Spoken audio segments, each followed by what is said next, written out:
Yes. Good, good.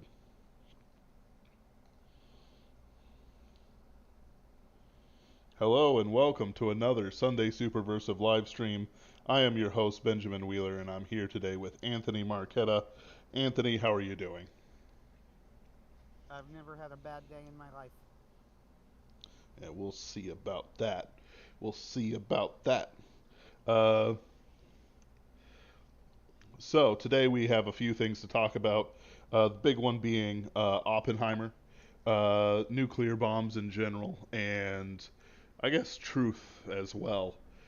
Because there's a lot of interesting things to talk about when it comes to this. When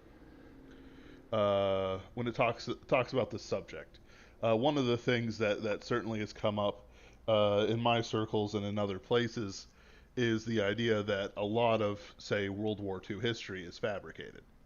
Not the battles, not the ships, not things like Pearl Harbor. That certainly happened. Um, but looking through it, you can see, shall we say, differences between what is presented to us and what is reality. Um, you know, things like Stalin being surprised by the nuclear bomb, Japan not offering surrender. The nuclear bomb itself has a lot of things to it, including surprise from German scientists uh, by the science of it. Um, Project Paperclip and all that jazz. But I have not Hmm. seen Oppenheimer. I am in a movie hunger strike, and I expect you to respect my choices. Uh, uh, um, oh, that's an interesting comment, and I will address it at the end. Uh, but yeah, no, Anthony, you saw Oppenheimer. What'd you think I of it? did. All right, so yeah, first thing I'll say about Oppenheimer is that as a film, it's a pretty exceptional piece of filmmaking. Uh, it's a very talky movie with very little action, and yet because Nolan is just such a good, pure filmmaker, it is like never boring at any point of the story. It almost feels like propulsively paced. Even in the third act of the story, which a lot of people criticize, for like it goes on for too long past the dropping of the bomb and things like that, I was never bored at any point of the movie. The performances were exceptional, particularly Killian Murphy as Oppenheimer was absolutely fantastic, which is what everybody said, and everybody was right. So credit to them for that. Uh, let's see. And as far as I am aware, it is also this is going from other people who know the story a little bit better than I do. I mean, I obviously I know the basics. I probably know more than the basics. Uh, I know a fairly decent amount, right? Like I wouldn't call my I haven't read any of the major books on it, but I researched this years ago, so I know like what happened with the atom bomb more than probably just the average person in the street going into the movie.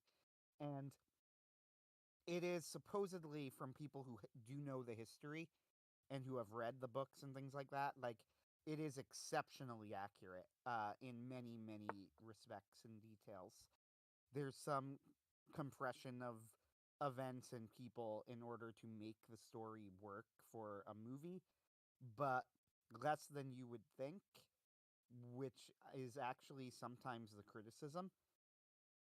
Like I know the guy who does Script Shadow, who, by the way, I have the more that I've read of him, the less that I like him and his hot takes. I don't know if you know who I'm talking about, Ben. Which one? Script Shadow. Never heard of him. My sister was a fan of him. He's like, he, yeah, he has a website where he apparently Carson Reeves.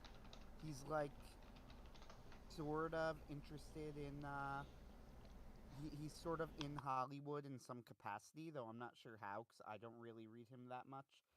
But he reviews people's scripts and he reviews the scripts of movies that are sent to him. and the more that I have read of his takes, the less I like him. Uh, I'll throw in a link in the chat if it lets me. Yeah.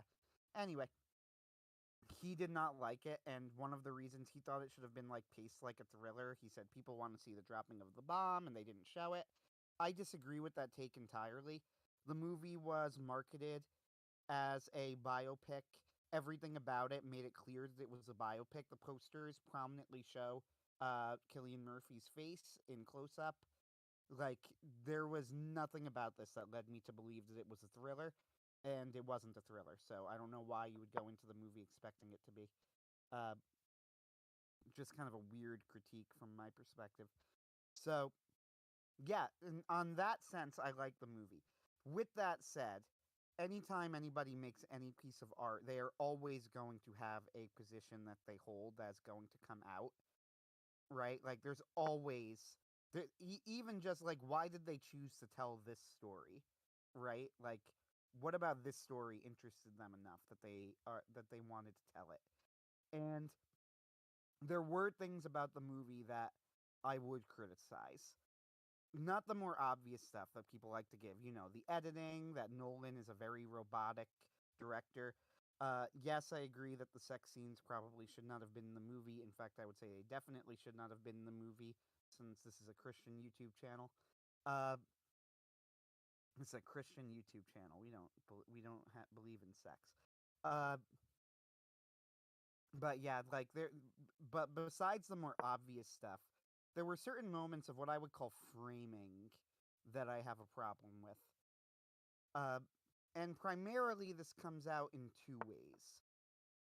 So the first is every character besides Oppenheimer is presented in a very one note way, to the point where I am surprised that more people aren't talking about this. Like, I have seen people criticize or compliment, I should say, Robert Downey Jr. Uh, they complimented his performance. He played Louis Strauss. Louis Strauss was just like a very, if you look him up, he was like a very long time government guy. I don't know how else to describe it except to say it like that. Like, he was involved with the government for a really long time. And there was a point in his career where he almost got into the cabinet of some president. I don't remember who. But he almost became like a secretary of commerce or something. But at the hearings, the Senate hearings where they needed to confirm him, somebody stepped up and spoke out against him, saying that he was conducting a witch hunt against J. Robert Oppenheimer, who had recently, I missed that. Uh, anyway, who had recently lost his security clearance. So this in the movie, he does not get put on, and this is the reason why, and it's probably true that really was the reason why. Uh, womp womp. Sad. But Strauss is presented in a like incredibly unlikable way. Like, he just had this witch hunt against Oppenheimer, that he had no reason to suspect him, that he engineered all of this out of revenge, that he was just this bitter, petty, embittered man. You know. And I thought it was weird that in a movie that was so much about nuance, they portray him with so little of it. Uh, and there's that. And there was one other scene that I really didn't like. This is a famous moment in the story. People might have heard this, honestly, weirdly enough, from memes that started going around, which is J. Robert Oppenheimer's meeting with Harry Truman. Uh, Famously, this is a real meeting, and they show it in the movie. But famously, Truman did not like Oppenheimer. He did not like Oppenheimer at all, and and he calls Oppenheimer a crybaby and gets angry at him. And he is portrayed in the movie almost and says like, "You don't need to worry. You didn't drop the bombs. You don't need to feel guilty. I dropped the bombs."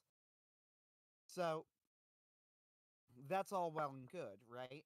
Uh, they show that in the movie. The thing is, though, that the way it's presented, he comes across like he's some sort of arrogant jerk, almost like a jock, and he's making fun of Oppenheimer, who he perceives as just some, some crybaby nerd, and like the dumb nerdy people who do all the science stuff. It's the jocks who actually go out and do things and get the girl and whatever, right? Uh, I really did not like that portrayal because the truth is, I think that fundamentally, Truman's critique of Oppenheimer was correct. His critique of Oppenheimer was something along the lines of, the bomb was not a matter of a moment. It wasn't a spur of the moment decision that Oppenheimer made. It wasn't something that he did, then as soon as he started doing it, he regretted it and walked it back. This was a years long project to make an atomic bomb. He knew exactly what he was doing the entire time. He was in meetings where they were deciding where they were going to drop it. This is shown in the movie.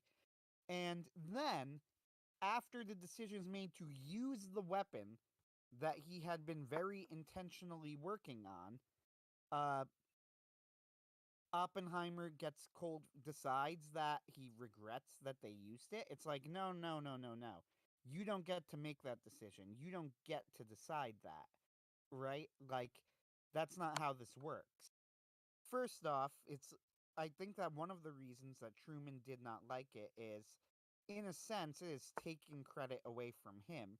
Truman's all about the buck stops here, and he's correct. He's like, "You're just a scientist. You work for the government. I'm the man who decides how we use these weapons. I decided to use it, not you." Uh, the second problem I think that he had was just Truman is all about like the buck stops here. He was all about that attitude, and Oppenheimer is presenting almost the opposite of that attitude, right? Like Yep.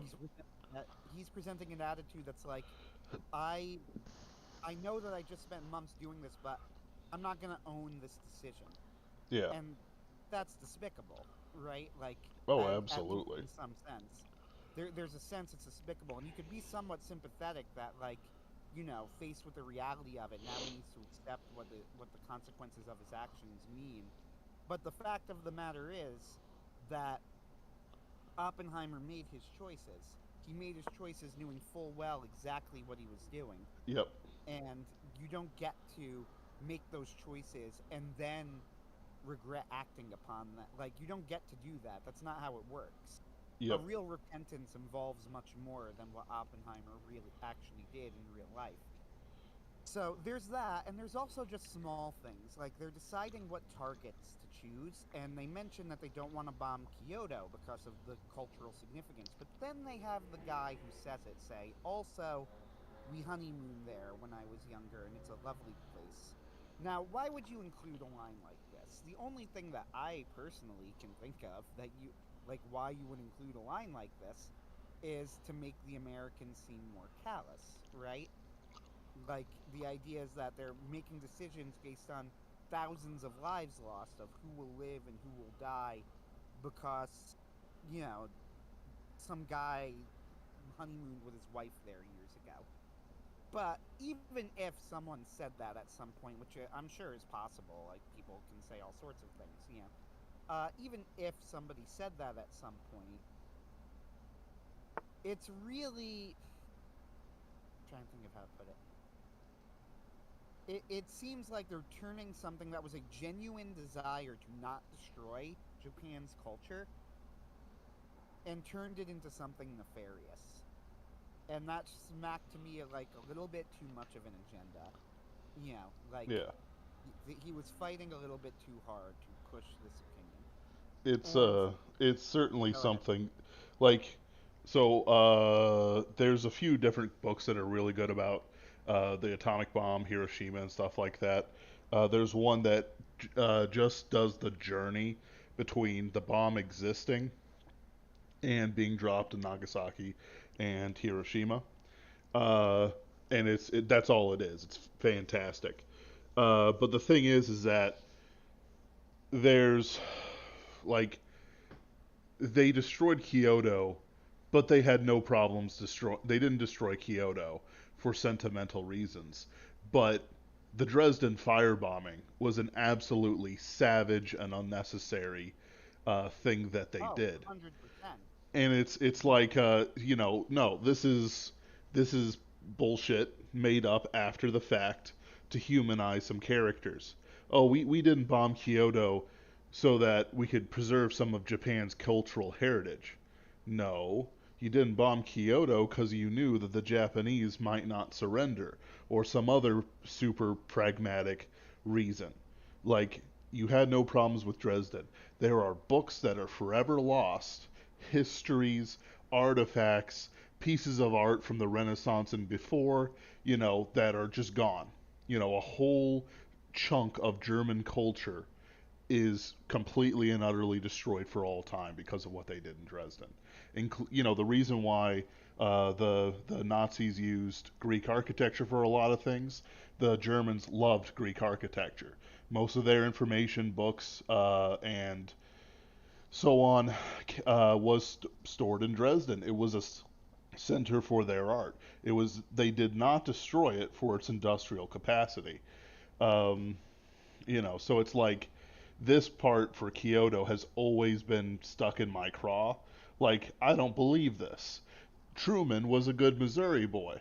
He did not shy away from violence.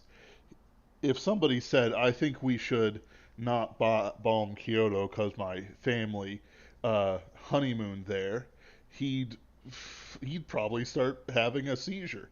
Like even when I'm dealing with stuff with you know at work, it doesn't let me, like I can't stand it with the people I manage to it. Why in the world would the president of the United States during a world war also feel that way? Yeah, so part of the point of this discussion is that Oppenheimer does open up discussions about the bomb. And to be fair here, I want to be fair to the movie and say that I have mentioned a couple of small things, but if you think about it, in terms of Hollywood storytelling, that's actually pretty remarkable restraint, in my opinion at least. You haven't seen it, so you can't judge. Maybe I'm giving the movie too much credit, right? I'm Sure. capable of bad judgment like anyone else, but uh, from my perspective, the movie actually showed quite a lot of restraint, and I do recommend the movie. I recommend that you don't watch the sex scenes. Either leave the theater for go timer on for 3 minutes and come back because they're short, or close your eyes and turn away and listen to it, because they are unnecessary, and we are against porn in this good Christian household. We are. Uh, but overall, I would actually recommend the film. So, all of these criticisms should be with the caveat that yes, there is a perspective that I think is being pushed, but it is admittedly pushed probably less than the average Hollywood movie, right? Yes. Now, with that said, part of the reason that we had this discussion is that the dropping of the bombs and the morality thereof is something that needs to be discussed, right? Yes. So, you can't just avoid the topic. And I'm going to avoid naming names, but I've always found discussing this topic with people on both sides of the issue to be incredibly frustrating because, quite frankly, people don't know how to remove their emotions from it in Yes. any sense.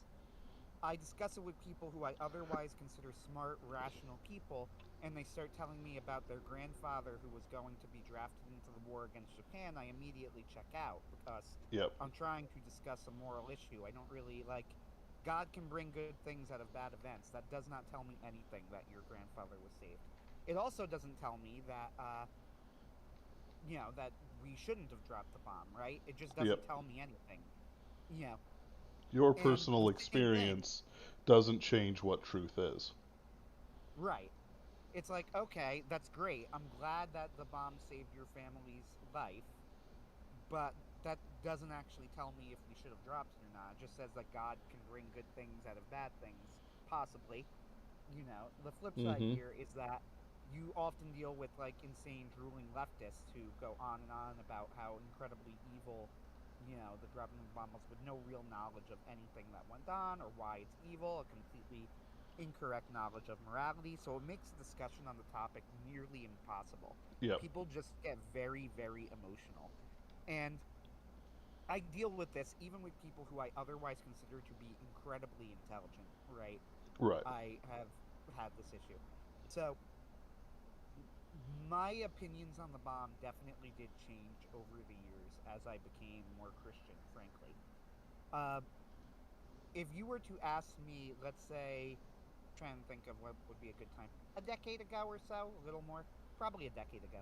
Sure. If you were to ask me a decade ago what my opinion on the bomb was, I would have said that I was in favor of it. And I would have been able to give a pretty coherent argument as to why, I think. The fact of the matter is, we were gearing up for an invasion of Japan that would have killed many more people than the dropping of the bomb, Japanese and Americans alike. The Mm-hmm. Japanese, what people don't realize about Japan, I think, some people, some do, but what people don't realize about Japan is that the Japanese, who were at least as bad as the Nazis, I would argue worse. Yeah. Uh, Oh, I absolutely believe that. A lot of their Unit 731 stuff is absolutely insanely evil. yeah, it's evil to a point where it's hard to comprehend, like, that humans were capable of doing this. And I would argue, in a way that, like, that's even worse than the Nazis, right? Yes. Like, it's just phenomenal how evil it is. It's mind-boggling. Uh, so yeah, it's I shed no tears for Japan after the bombs in that sense, right? Yes. Certainly, I think that was a bad move, but I also think I'm just screwed in this game, so there's not many good moves that I had anyway. So whatever. Uh, I just lost very quickly in this game. Oh well. Anyway,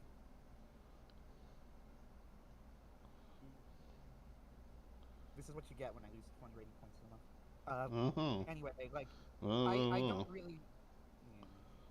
Mm, No, but I don't shed any tears for Japan or Japanese culture, and I have to admit that when I hear Japan talking about like the horrors of war and how horrible the bomb was, it's can sometimes be difficult for me, even as a good Christian man, to hide my disgust.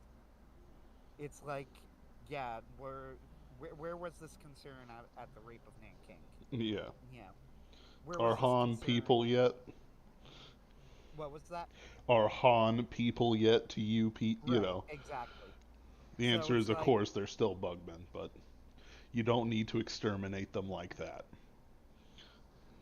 Give them enough time and their own steel mills will do it for us, as documented by LiveLeak. you know what? I'm just gonna do it. I'm gonna do it. All right. Anyway, uh, yeah, this was a very badly played game of chess. Okay. Hmm. How did I mess that up? Why was that I not? don't know. I don't know, Ben. Uh, And you're still winning by a lot.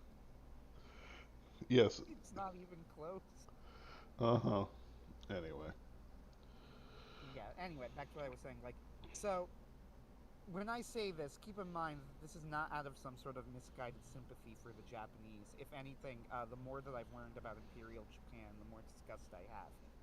Part of the problem with discussing World War II and going, oh, the U.S. wasn't the good guy, it's like, okay, so the Allies might not have been the good guys, but, and I'm sorry that I still think this, and I know that there are people nowadays who will try and push back, but I still believe that Imperial Japan and the Nazis were definitely the bad guys, Oh, they were. right? Yeah. It makes discussing this kind of difficult because then you go, so you think that the U.S. were the good guys, and you go, not really, Eh, but the American soldiers were good guys. right, the American soldier was the good guy, and also, frankly, we had to fight this war. Like, we had to do it.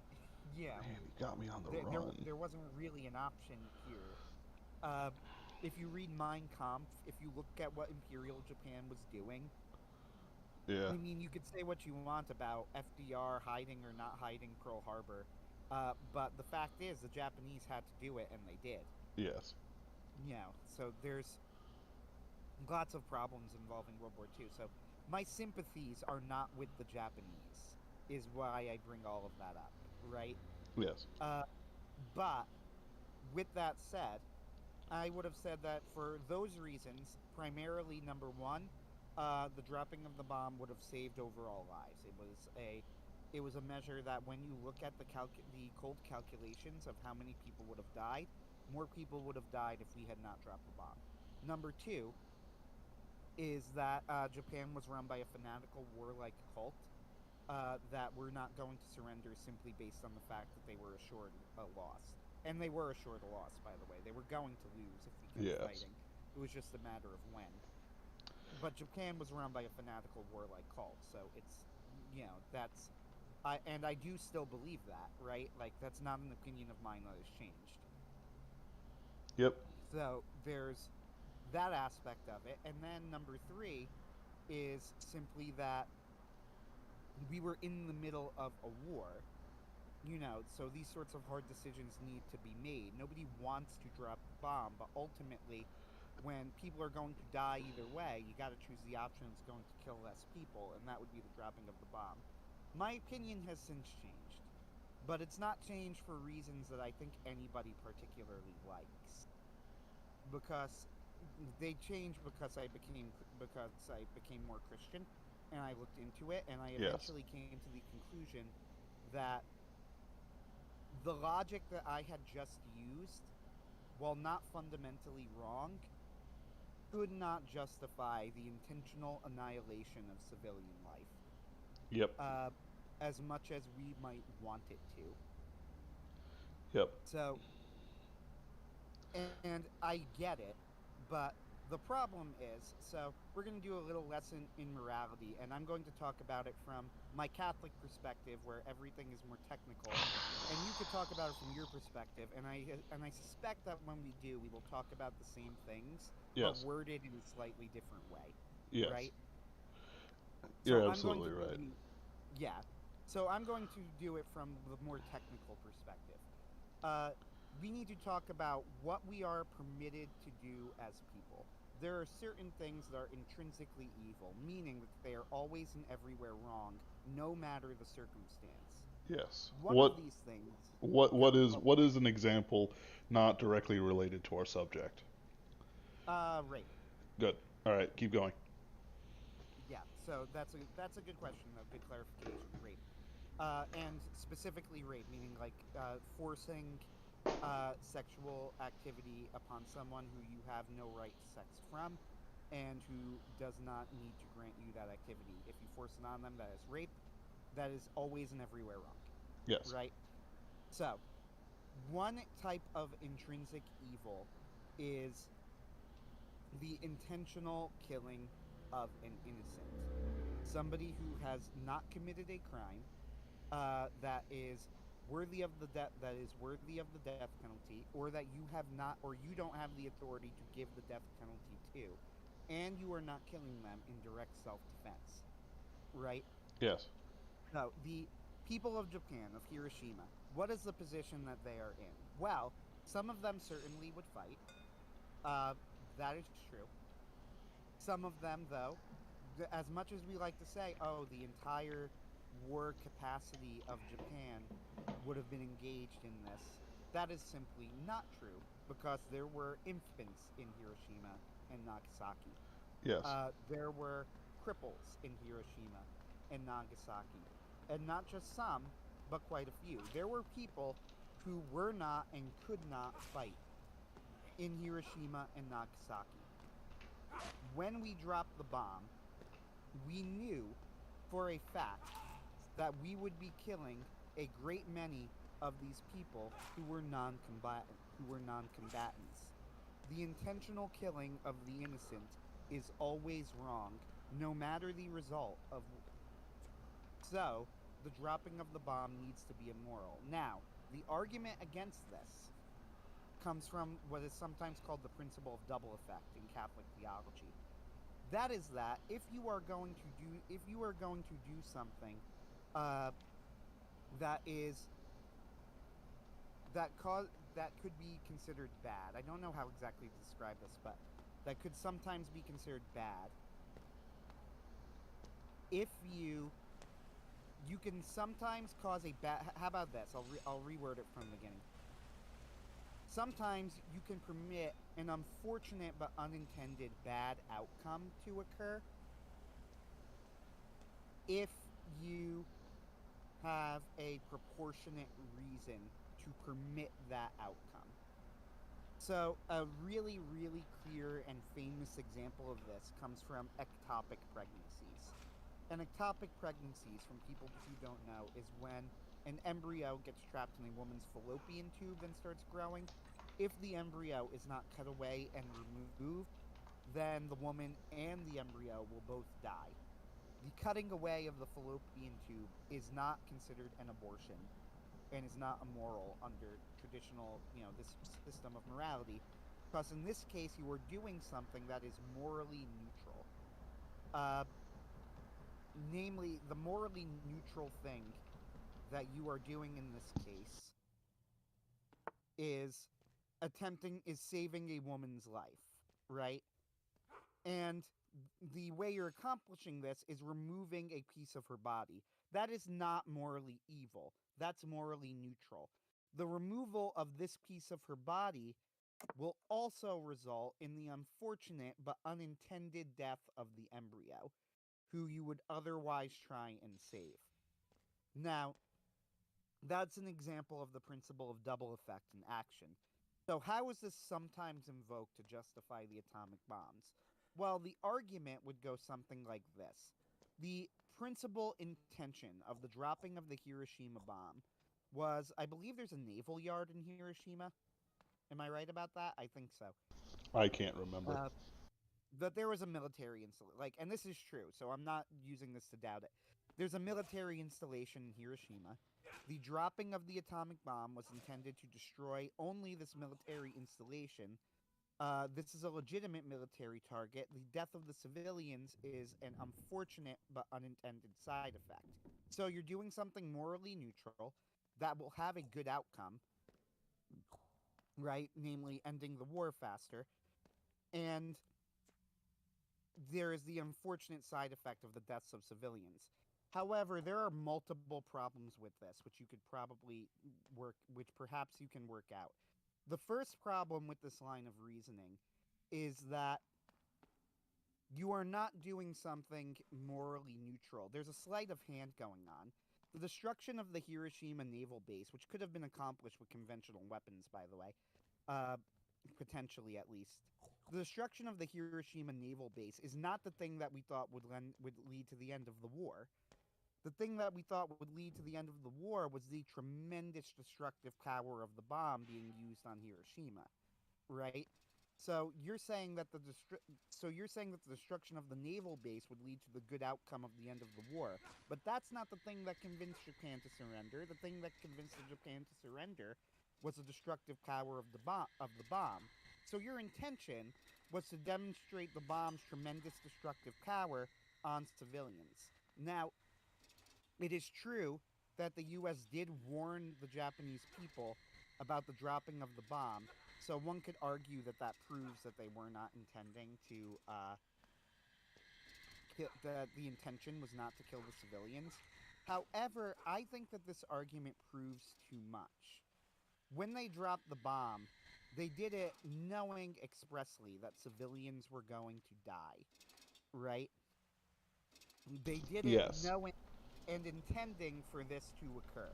They dropped that bomb and said, when we drop it, civilians will be killed, and we are okay with that in order to demonstrate the bomb's destructive power. I don't think it was in order to destroy Hiroshima's naval base, because that doesn't make sense. Nobody thought destroying the naval base would cause Japan to surrender. That's not the thing that was causing them to surrender. the thing that was causing them to surrender was the destructive power of the bomb. Uh, right? So Yes. they knew that the destructive power of the bomb would kill civilians, and they intended that outcome. They intended to limit it to less civilians, and ideally, they would say, well, ideally, no civilians would be there. They would all heed the warning. Uh, but they accepted that they would be willing to kill those civilians so long as they didn't heed that warning. I think that if you say that putting those weapons constitutes enough to make the bombs viable, you prove too much. So for that reason, the fact that it involved an intentional civilian annihilation, the intentional annihilation of innocent people who were not involved in the war effort, I don't think that morally you can justify the dropping of the bombs. Uh, I don't really see a way around this. I've seen people make those sorts of clever arguments involving double effect, and again, the arguments are often very hard because people get really emotional really quickly over this, Yes. right? On both sides. And then he just shuts it down. But I don't see a way that as Christians we could say that this is acceptable. It seems to me, as Dr. Edward Fazer, who's a philosopher, has pointed out, he's the one who convinced me of this. He called the atomic bombs consequentialism day. He said, we celebrate today the bombing of Hiroshima, also known as consequentialism day, because the best arguments to justify the dropping of this bomb hinge around consequentialism, the idea that the greatest good for the greatest number justifies any moral action.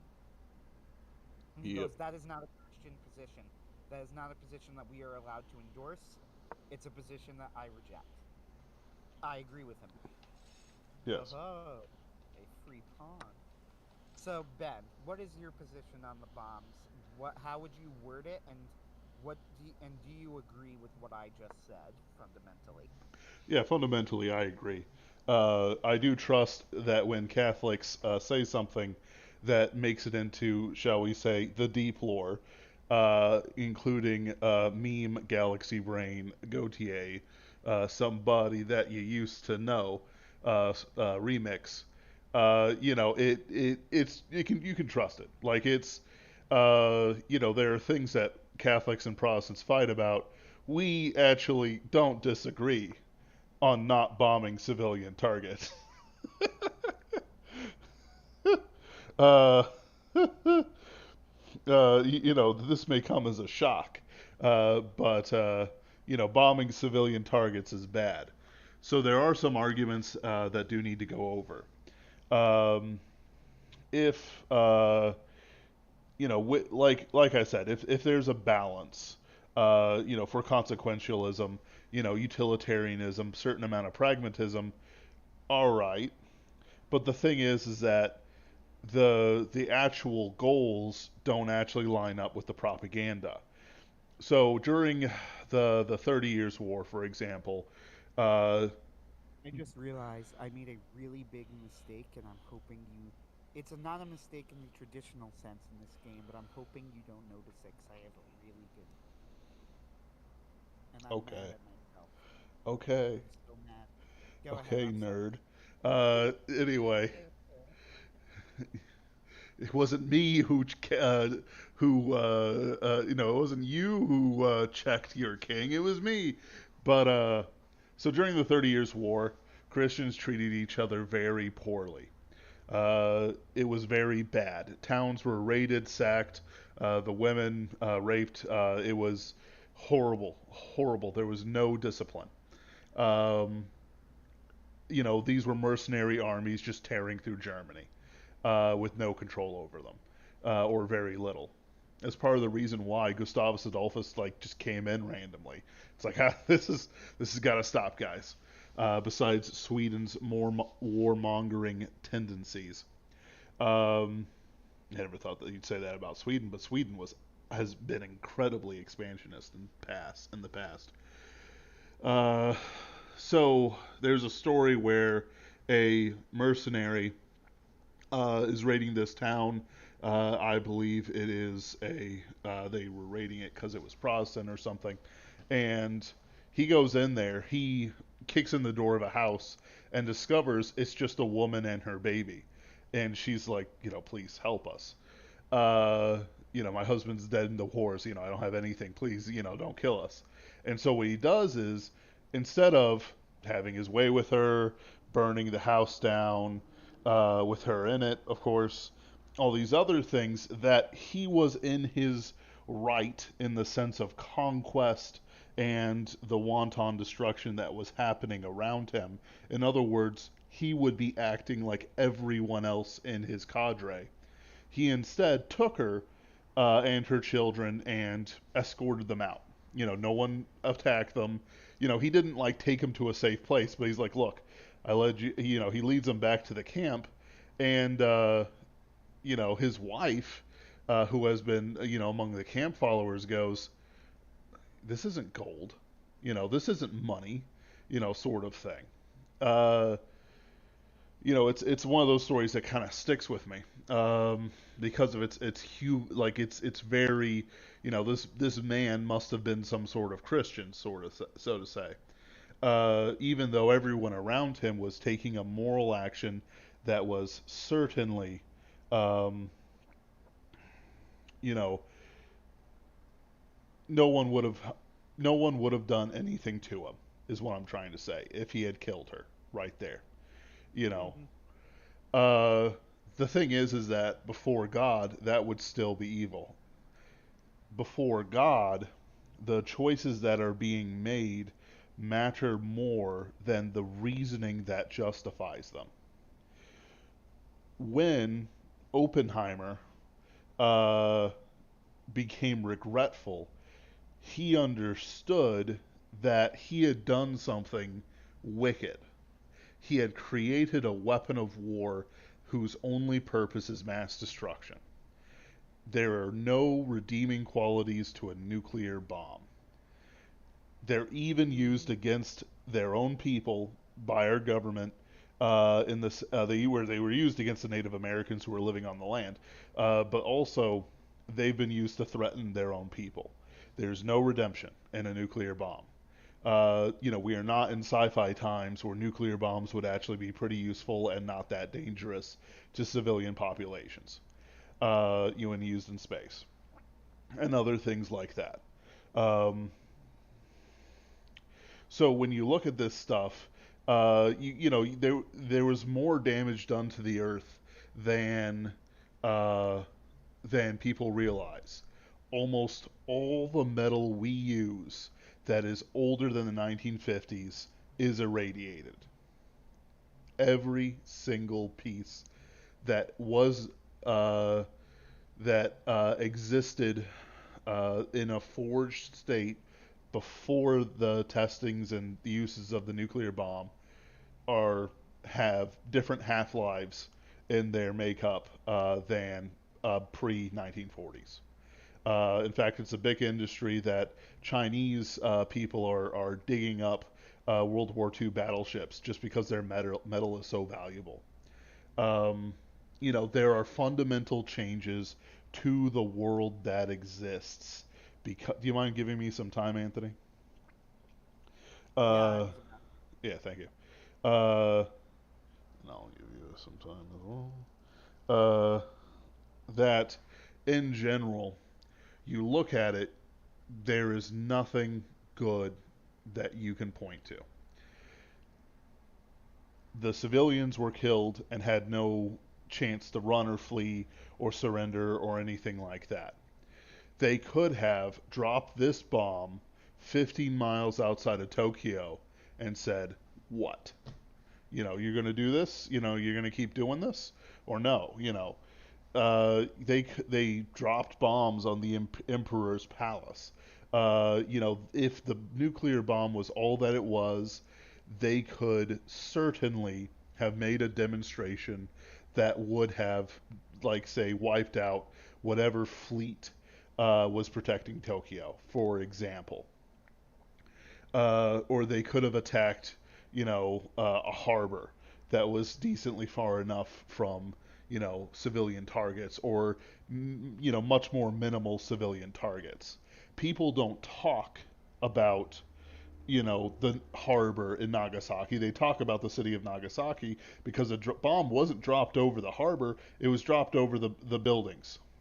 In fact, there's even uh, some people even say, and I can't remember if this is true or not, that it was dropped over its church because Nagasaki Yeah, was a this is deeply true. Christian town. It was dropped over the church to to be fair was because the church was a recognizable landmark in the town. So it wasn't like they targeted the church because it was a church. In fact, it was a Catholic church, and the crew of the plane that dropped the bombs on Nagasaki was mostly Catholic. Yeah. Uh, they were certainly not targeting the church in the sense of you Well, know, the people dropping the bomb were not targeting it. But as we know, as we're getting deeper in this, um, the evil of our overlords knows no bounds. They are degenerate. Even Harry S. Truman, even though I love the guy, certainly codified certain communistic practices from his president FDR. yeah, and I believe he was a Freemason, if I'm not mistaken. I'll have to Yes, double check that, but like shush, don't talk about that. Spoilers. The and it's a shame because you're right. Like you, I actually admire a lot of what Truman did quite a bit. Yep, Uh, I admire his attitude. I admire that, he had the whole "buck stops here" thing, but it seemed like he genuinely lived by that, yep, in a real way. It wasn't just a slogan. yes. And again, I've mentioned this. I am actually. You saw what I want to do. You saw what I. You saw the move that I missed. I'm so mad I missed that move. Uh, The more that's you okay. play with me, I get stronger. But yeah, you So, see where I'm going with this. There, so there's a lot to it that is so as complicated as the issue of the war with Japan was. Uh, there is plenty there to say um, that. Uh, thank you. oh, it wasn't a bad move. It was a move that benefits me, my dude. I don't think so. Called danger levels. Yeah, hold on a second.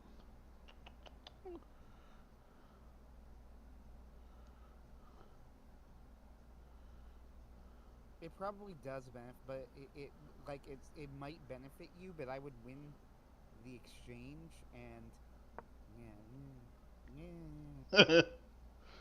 Hmm. But Okay, that's smart. so with That's that, a smart move. All right, go. but you get these things that people look at, right? They make their decisions based on emotion. What is lost is that when you struggle with certain things and you see how the world interacts with morality, with what it has to do as the world, it hurts a lot of the ability to think about things practically. So, as people on here know, my brother died. He died of myocarditis all of a sudden, just oh so suddenly. But it causes me a great deal of anger. But here's a very hard truth my pastor reminded me of. And I'm going to struggle to understand this for probably years of my life. Maybe more, maybe less, who knows.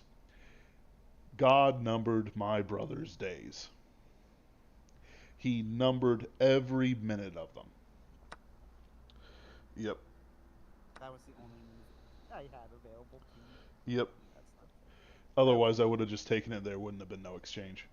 Uh, I could have protected, but there would have been an exchange anyway. It yes. wouldn't have mattered. Okay. But Anyway, keep going. the even though I harbor immense anger towards those who opened my brother up to the death he died, even though he's in heaven, it still causes me immense distress. But if God numbered his days, it was known and foreknown that my brother would have to deal with this, and that I would have to deal with this. Now, I'm not talking about predestination in a Calvinist sense. I'm talking about it in a God's omniscience requires things that sound like predestination sense in the Calvinist meaning. Um, it's not the evil that we recognize all throughout the nuclear bomb and World War II was known and foreknown by God. Free will allowed man to be evil, God allows good to come of it. There are more, like, I couldn't tell you if there were more Christians now in Nagasaki than before, but I do know that it opened up Japan to the gospel in a big way, the ending of World War II. I know that because of my brother's death, I have witnessed to many people in a way that has been very effective and even shaken people out of their habits.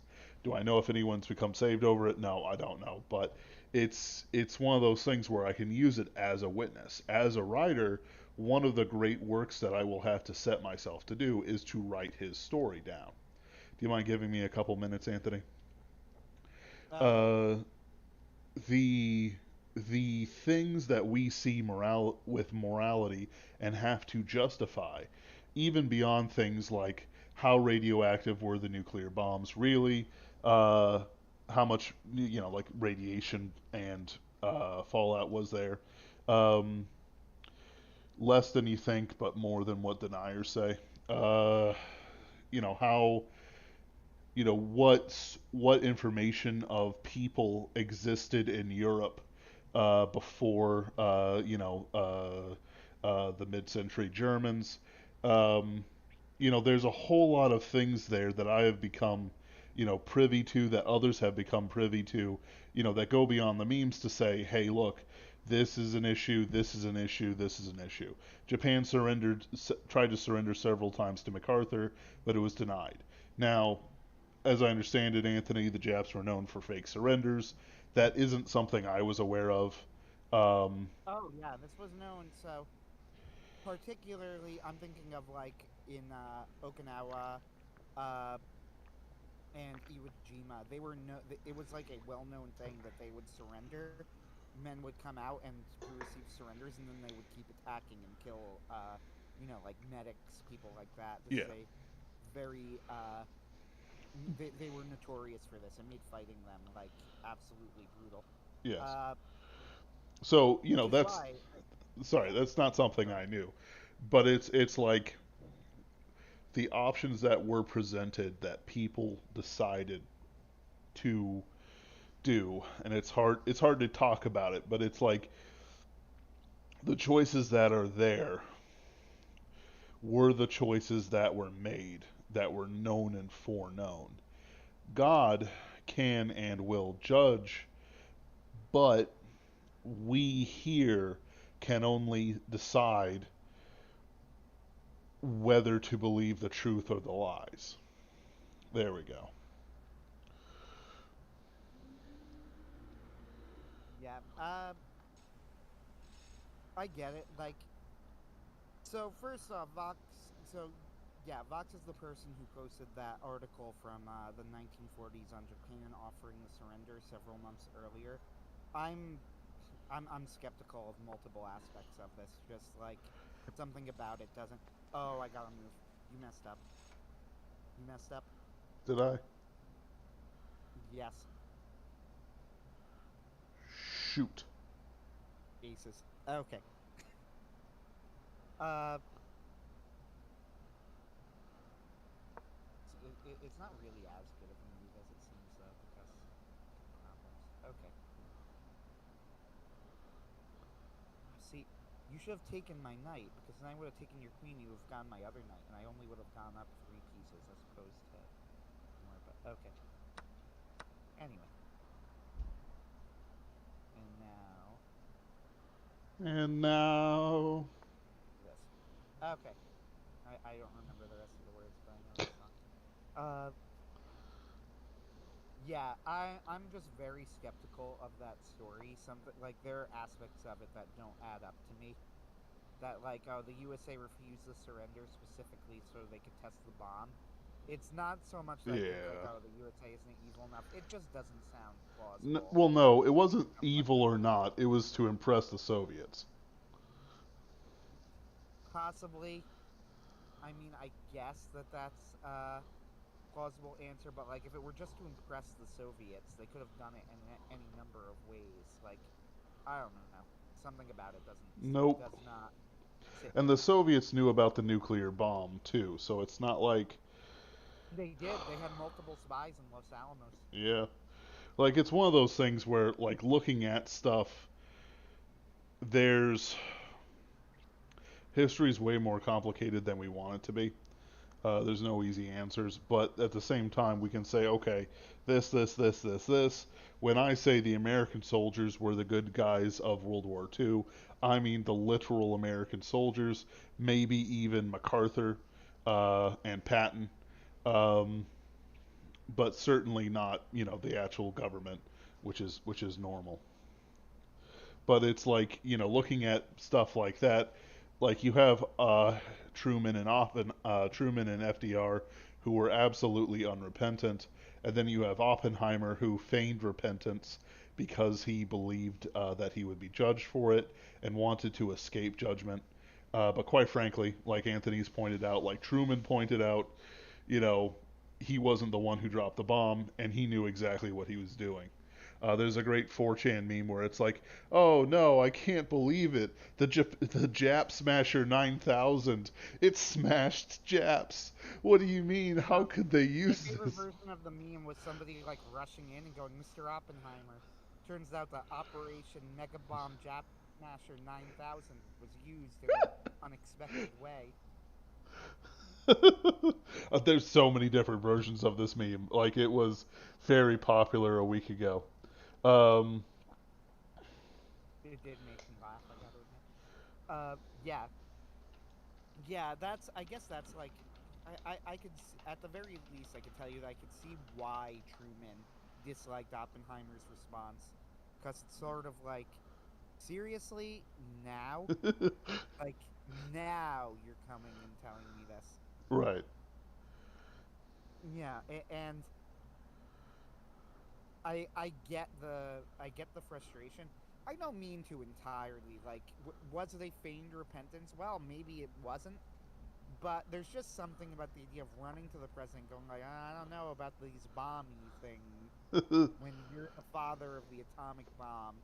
right. That strikes you the wrong way. Ho ho. Oh, I'm making a comeback.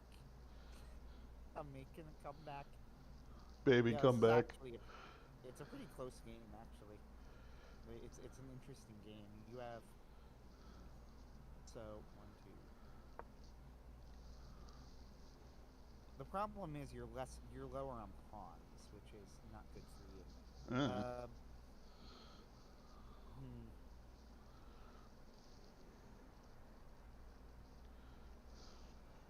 we're going to invite our friend David Halquist to talk about Oppenheimer for a minute or two. Yep, yep. We'll see if he sees my message. He may. I've never checked with David either. For those who don't know, David is a pretty successful author in his own right, and one of our Pinkerton's ghostwriter, and a good friend of both of ours. Yep. Uh, I will say that I actually don't know David's opinion on the bombs. He could very well completely go like, no, I think that the atomic bombs were justified. So high drama potential, or he could just agree with us. We'll see. He should agree with us. Why wouldn't he agree with us? Obviously, I've never been wrong about anything in my life. Uh, why would you not agree? It's me. I'm right, Exactly. as always. No, yeah. So I have no idea what David will say, so that'll be interesting. Dang I'm it. interested to hear what David has to say about it. Uh, yeah. The part of the problem with the dropping of the atomic bombs is that like there is a sense in which I agree, in which like in a sense, it was the most justifiable of all of the civilian annihilations of the war, right? Like, Yes. this seems to be the one, perhaps because it was, the atomic bomb, right? Yes. Where they took the most care in going like, well, we'll drop these leaflets, we'll pick a target that has like military value, and all of this muddies the waters, in my opinion at least, of like, because I've had people like in these sessions go, why aren't you, people always talking about the bomb and nobody ever mentions the firebombing of Tokyo. And I'd be Yeah. like, ask me. I'm happy to talk about the firebombing of Tokyo. That just wasn't the topic. I think that the firebombing of Tokyo was absolutely wrong. Yep. Or I've had people go like, so are you just against all bombing? And I would go like, well, I'm against of all bombing of civilian areas. Yes, like I definitely, you know, I think that that's a very easily, consistent position. And it's like, well, then people bring up thought. This is where like it gets so complicated when it, why where the emotions get high. People go like, well, what about you burn a city to the ground or whatever? Is that immoral? And go, I would need to look at like the specific historical examples you're talking about. But if you mean would I be willing to condemn such a thing as immoral? Yes, I would. Like I don't, it reminds me a little bit of discussions and this is a weird comparison, I know, but like of discussions I used to have about like Miyazaki, where people would be surprised that I would be like, I actually think, I think his movies are great. I'm a big fan. And these were sometimes like really right wing people, and they would say stuff to me like, oh, what about the way he treated his son? Like, he would surely, it's like, what Well, do you his think of son should that? have done better, Like, Anthony. yeah, exactly. But like, and my reaction would always be like this bemused, like I think that that was probably like a really nasty thing to do. I also wasn't there, like why are you asking me this question?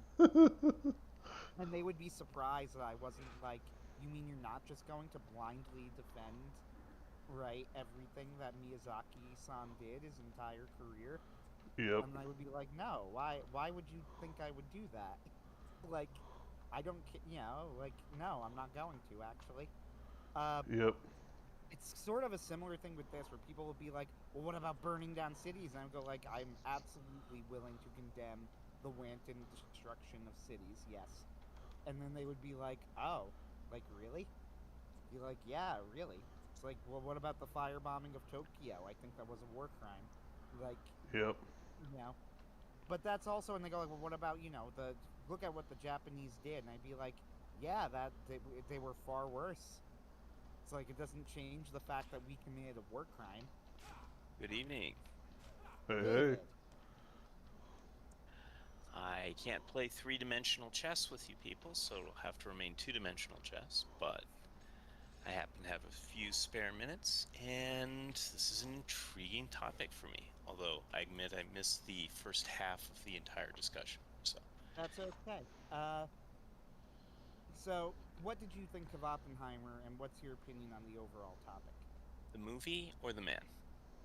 Uh, all of the above. Fair enough. There may be occasional interruptions here, but so the movie I thought was overall well made. It was a very Nolan movie.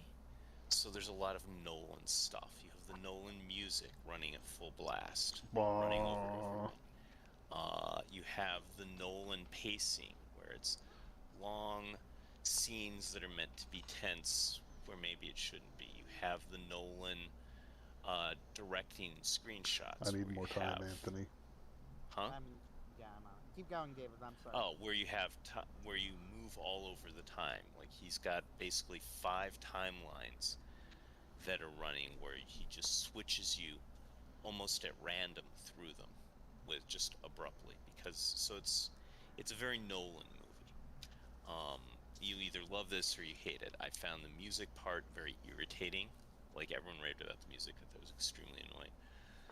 Um, and I didn't care for, this isn't Tenet. This isn't, one of his mind-bendingly complex things. So there was no need for the pretense of moving it around as much as it did. I thought the actors nailed it.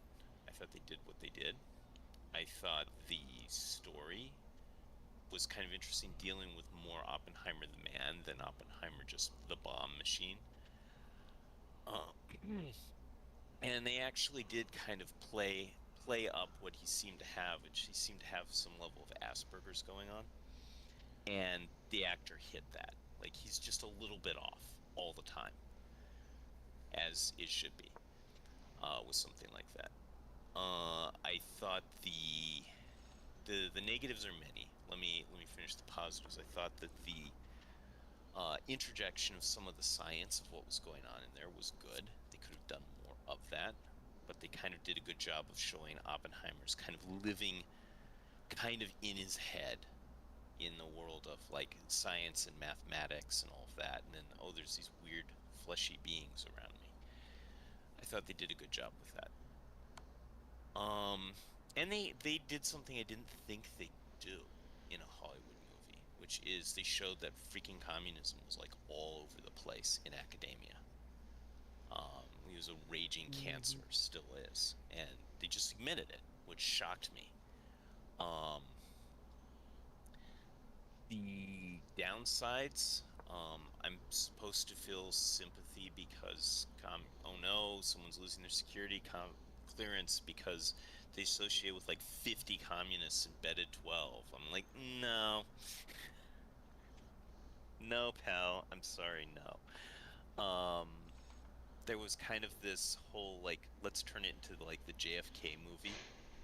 Uh, Near the end where they were constantly focusing on both the approval hearing for one of the cabinet secretaries and Oppenheimer's trial was like half of the movie, and a very uninteresting half of the movie, a very uninteresting part about his life. The simple answer to that was Oppenheimer didn't pay attention at best to the wild communist sympathies of the people he was associating with constantly, or Yes. possibly worse, was actually red. I don't know which it was, but yeah, I don't have any sympathy about that. Okay, its attempts to pull sympathy on that didn't work.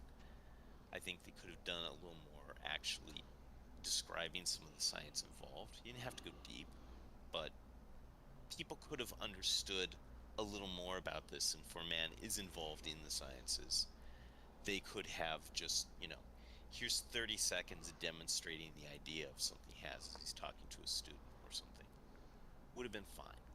Would have been very doable. Certainly Nolan had the capacity to do it. They made the president into a caricature, though I was surprised how fairly they treated General Groves and didn't turn him into like some kind of monstrosity. Um, so that's kind of my take on it. I'd say see it. Make sure you don't drink a whole giant liter of soda before you see it because it's 3 hours long with no intermission. But you can see it on DVD or tape or streaming. You don't have to see it in the theater. The whole, oh look, the musical experience, you must see it in IMAX. No, just no. I'd rather see Actually, it'll Barbie be in easier on your IMAX. ears not to see it in a theater. Um, I did I see it in IMAX, and that's the one thing I will say, it was very loud. Yeah, it was insanely loud. I was in pain through much of the movie. That was absolutely unnecessary. Like, before the fun fact, there is a scene where they trick you into thinking that it's going to be quiet, and they Uh-huh. trick you. To be fair, it's historically accurate, but Uh-huh. when the bomb goes off, you don't hear anything at first, and the shockwave only happens a few seconds later. Hmm. Because the movie had been so tremendously loud to that point, I Right. actually had my ears plugged waiting for that. And when it didn't happen, I thought it was going to be quiet. And then when I was not prepared, the sound happened Of course. and my ears exploded. So, I have to uh, turn something over. I'll be right back. no Otherwise, I problem. will have nuked my food by accident. No problem. I'm probably a little bit nicer to the film than David was. Part of it is that I like a lot of the Nolanisms, like, just generally speaking. Right. I'm a Christopher Nolan fan. Interstellar, I think, is an absolute masterpiece of a film, deserving of probably more credit than it gets at the moment. Uh, and while it was very loud, I partially blame myself for that, for seeing it in IMAX. So it's like, you know, I don't Yeah. know how loud it would actually be if I wasn't here. So, uh, but yeah, so I tend to be a Nolan fan. I like Dunkirk as well. Although I tend to be a Nolan fan, but I haven't seen some of his most famous movies, which is kind of funny. Like, I haven't seen Inception. Uh, but whatever. So in that sense, it's like I liked the movie. Sure. And probably a little bit more than David did. Now, with that said, I get the criticism, right? Yeah. Uh, it went for like 45 minutes after the dropping the Trinity test. Also, I noticed someone talking about this, like in one review I saw that was like a Christian channel reviewing it, capturing Christianity. They noted this, Yeah, and I for kind of sure. agreed with them. They said, to be honest, and yes, Dunkirk was Nolan, but Hmm. I kind of agreed with them where they said that the dropping of the bomb was actually kind of underwhelming, and they wish that he had used CGI. They said as Hmm. surprising as that might sound, They just Yes. and I sort of agree with that. They're like, I appreciate Nolan's commitment to not using CGI, but in this case, CGI actually probably would have helped. Yes. The But explosion, what they saw was fine.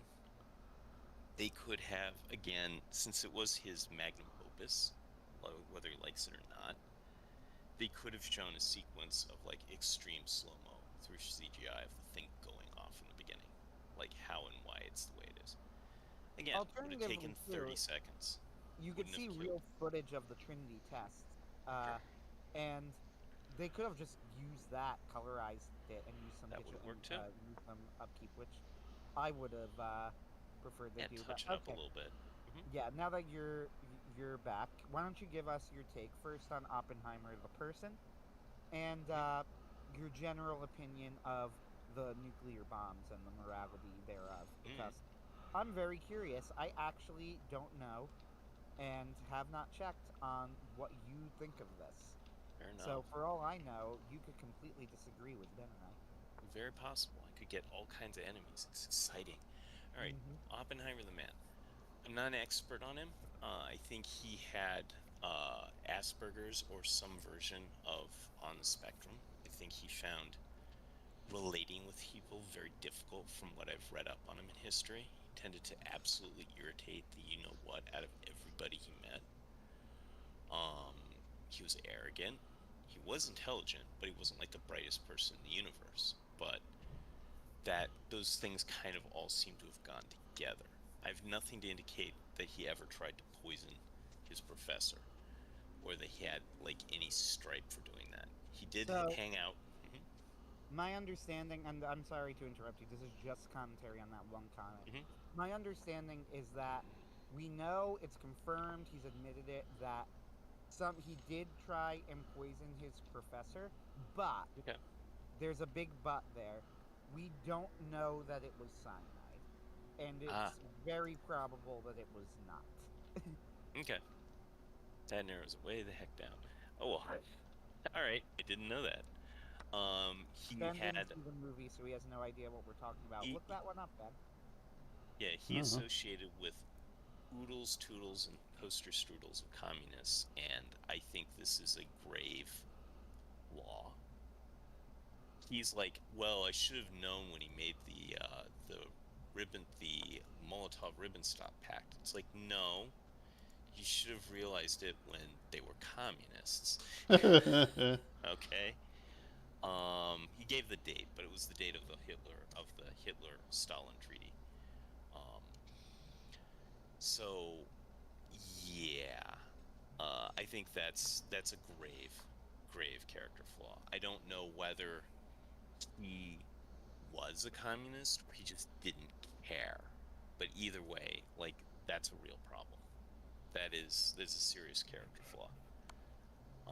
And honestly, maybe and it's like yes, maybe half the people there then wouldn't be on the program, but then like Maybe the That Russians was a didn't get the mistake. bomb and we didn't have the nuclear arms race. So that's not a minor issue.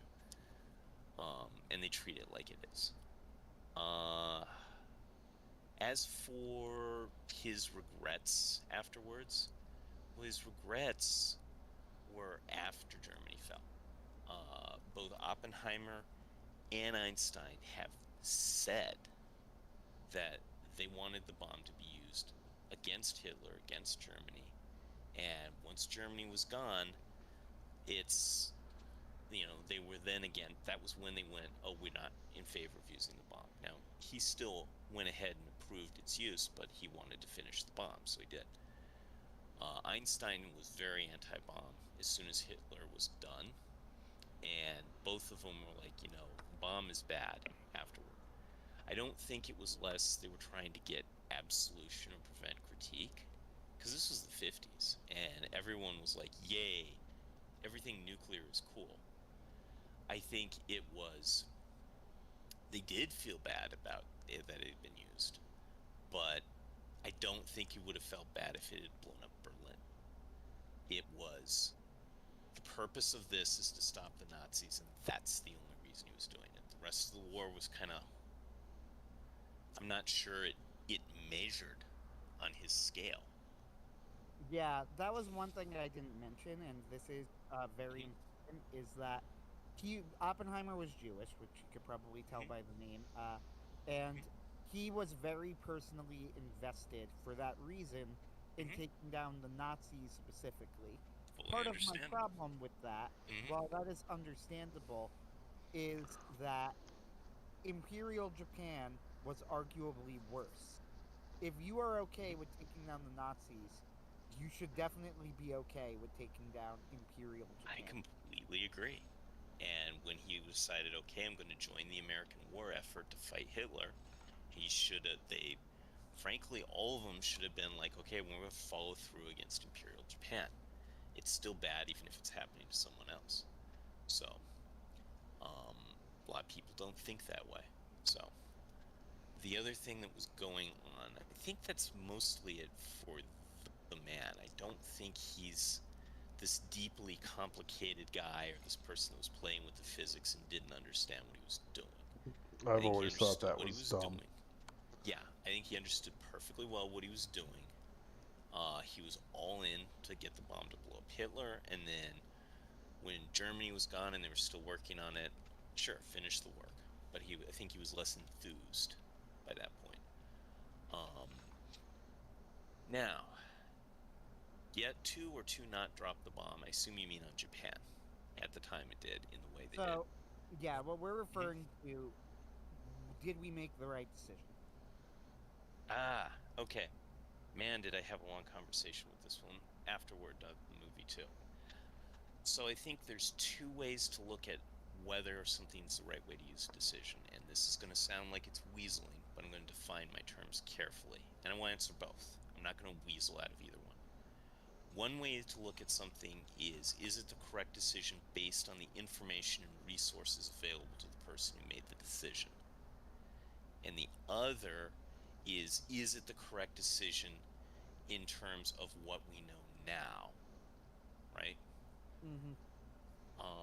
And I mention this because almost all the deconstructionists these days are like, oh, well, someone should have used, philosophy that wasn't even available to those people at the time. Obviously, they made the mistake, or knowledge or science that they didn't have. It's like, no, that's not how anything works.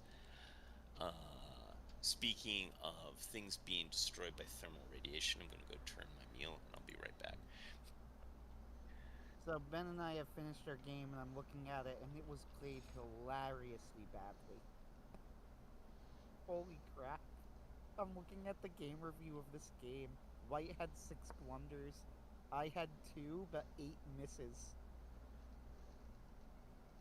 Wild. A back and forth fight that didn't go your way. It's like, okay, coach. Uh, Also, chess.com suspects that you are rated 300 and I am rated 450. It's accurate. That is accurate. This is one of the worst games I've ever played, I think. Oh, wow. At C5? That's interesting. So, move 37, I play c5, and that is a blunder that brings the game back to a virtually even. I am curious as to why. Let me see. Show moves. That leaves a knight vulnerable to being captured. How? I Hello. mean, it does, but Hmm. I'm I not can't. willing to lose a How do you rook do? over it, though. Right. Huh? I would be down one pawn, but I'd be up I'm all the. upset. Well, I guess it would be close. We're going over a game review, but you can finish what you were saying. Fair enough. Okay, and I'll have one more interruption before I'm finally done. So, I am, for the benefit of our audio viewership, a member of Generation X. This means I came in at the end of the Cold War. I grew up knowing that there were multi-thousand megatons of weapons pointed at me and everyone I cared about. So it's not an entirely academic question. That said,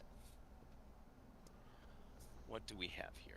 So at the time, Japan was on the back leg and reeling, but was still refusing to even begin negotiations.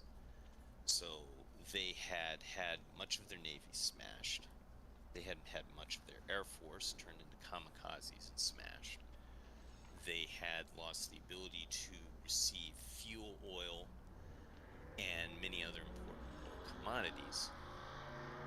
And yet they were still refusing to negotiate. This is not a trivial thing. This is a situation where any state would go, hey, yeah, let's have a ceasefire at least. Okay? They weren't having it. They had bombs raining down on their cities that were absolutely horrifying.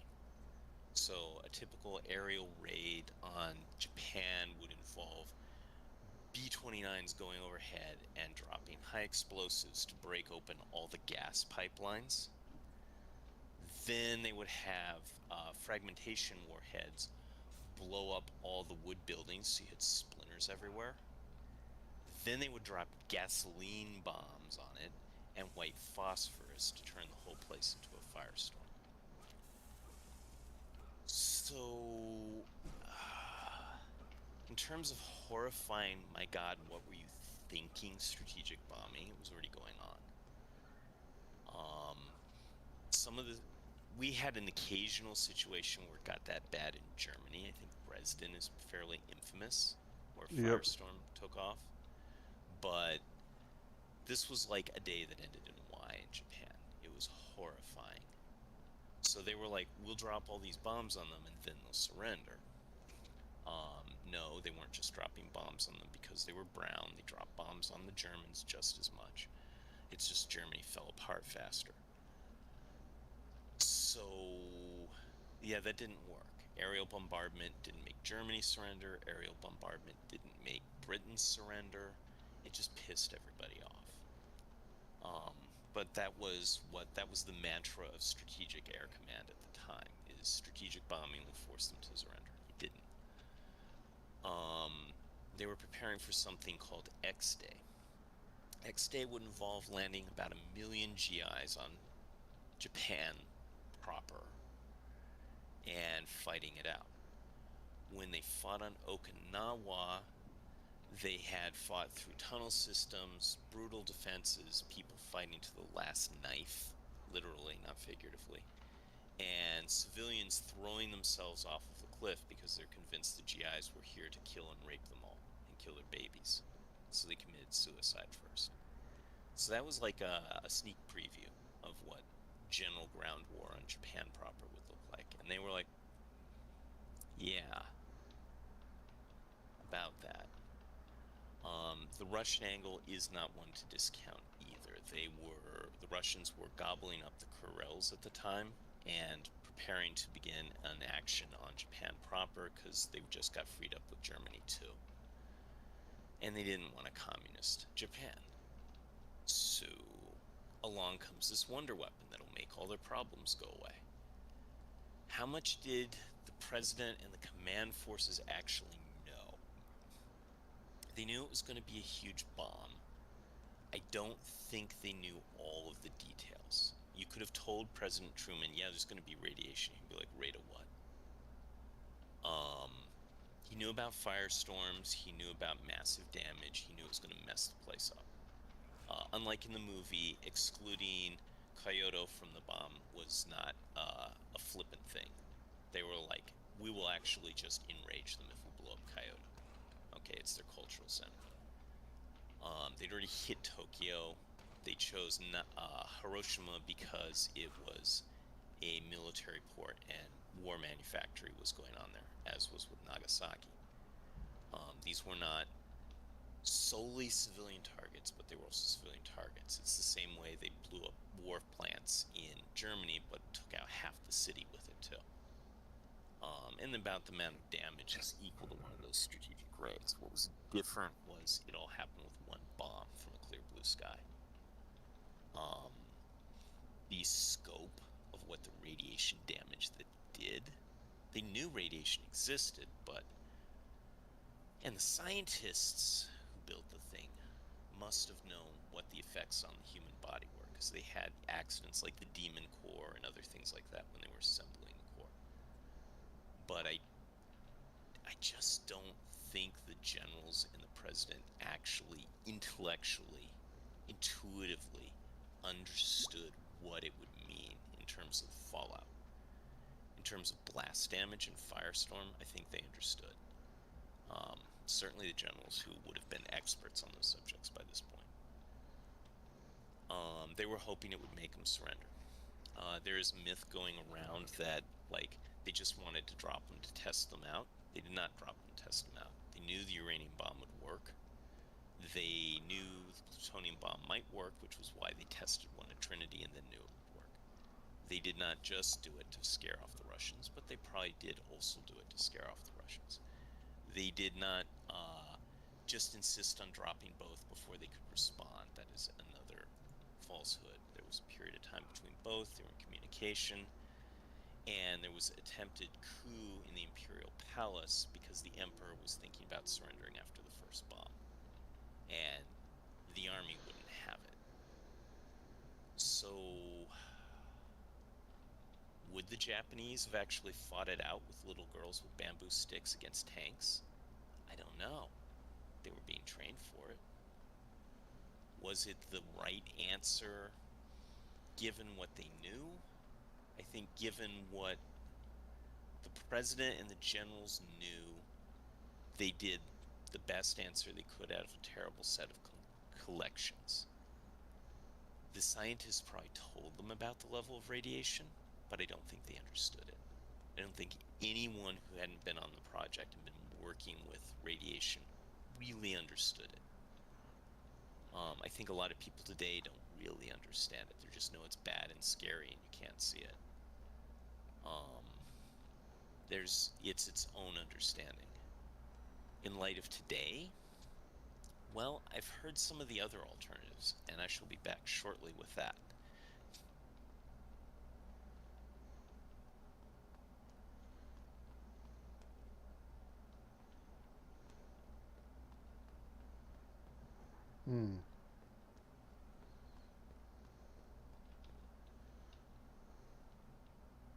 I think it's probably more accurate to say that some parts of Japan were trying to surrender, and other parts were definitely going to fight to the last man.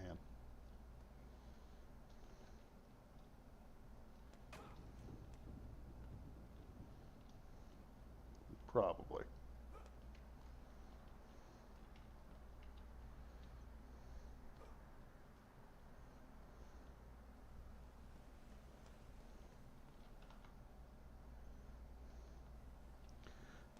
Like, yeah, the Emperor probably knew enough to understand that, oh, yeah, this war's gone, you know. But the war cult probably really didn't want to surrender. Not because they believed they could fight it, but it's, death before dishonor and all that good stuff. I know I had some food saved up in this dungeon.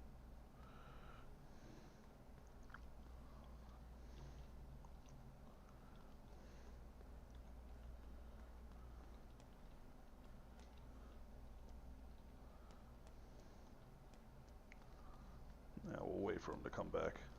You still there, Anthony? Am I talking to myself?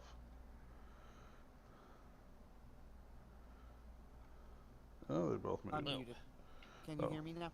Yes. Yes. Yep. I was muted because my thing's weird. Sorry. Let me try again. I just want to repeat one thing that Wolf says on here, which is he says they've been trying to surrender for 8 months. So we discussed this earlier. It's not true. I am extremely skeptical of this. Now, it is true and factual. We have papers from the time period that factions of the Japanese government had approached MacArthur about surrender, which Roosevelt dismissed because, as he said quite correctly, MacArthur is no politician. What that sounds to me is like what is probably true, which is that he did not believe it. Right, like he was very skeptical of the surrender offer. And if, like, it just doesn't add up to me. So one of the reasons it doesn't add up is that you are completely correct. And you were in the sense that after the dropping of the first bomb, they did not surrender. And we gave them an opportunity to and time to, and they did not surrender. If they didn't surrender after the first atom bomb, then why would they have surrendered 8 months earlier? And there's also the question of, I've seen people say like they knew that the bomb wouldn't have caused them to surrender because they knew Japan didn't care about their civilians. And sure, but like I think that that's a pretty facile argument personally We because don't know the they future. might not care. Yeah. They might not care about their civilians, but they do care about the tremendous destructive power of the bombs. Right. Like that, I think that that argument's just not convincing at all. So, yes, it is true that overtures had been made 8 months previous to MacArthur, including terms. No, I don't think that Japan was ready to surrender 8 months earlier. That simply does not make sense. Like, too many things don't add up. The Japanese culture does not add up. The fact that America kept fighting, like, the justification that Vox tries to give is that they simply kept fighting because they wanted to keep the war going long enough to test the bombs on Japan, which is way too convoluted of No way. a line. That line Yeah. of reasoning is just way too convoluted. Two to lines make of fault sense. at the minimum in that argument. Go ahead. Well, the first line of fault, they knew the bombs worked. They'd already tested them. Second line of fault, it was incredibly difficult. The United States would have probably been easily able to negotiate for a lot of the territory. We had people trapped in the Philippines until the very end. Getting them out of there would have been great. No, we didn't just keep fighting for the fun of it. What they didn't want, and what I don't think Roosevelt, Truman, or any of the other people at the time would have accepted, would have been let's just have a brief armistice so we can hit you again. Everyone was still hopping mad. The inestimable Colonel Crapman has made a strategic suggestion that also would have avoided the use of the bomb. What was Colonel Crapman's idea? His hypothesis was blockade the Japanese islands completely for a long time and use air power instead of attacking cities and homes, destroy grain fields, silos, and transportation networks. Wait about 10 years and make peace with whoever's left alive. So there are worse things than the bomb. But Potentially, yeah.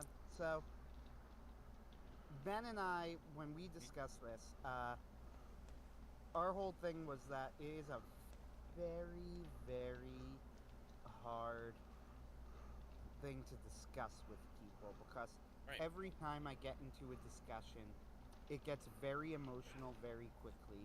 Absolutely. And even with extremely intelligent people, they'll begin or bring into the discussion that they have a personal stake in it because, like, their father was a GI or their grandfather was a GI, and they would have gone to Japan and they would have killed, and the bomb saved their life, right? Uh, Nuclear weapons is one of the few things that literally everyone has a personal stake in. right. So It's impossible not to. you missed this, so I'm not going to go into my full line of reasoning again because it took a while, but I changed my opinion on the bombs when I became more invested in my Christianity.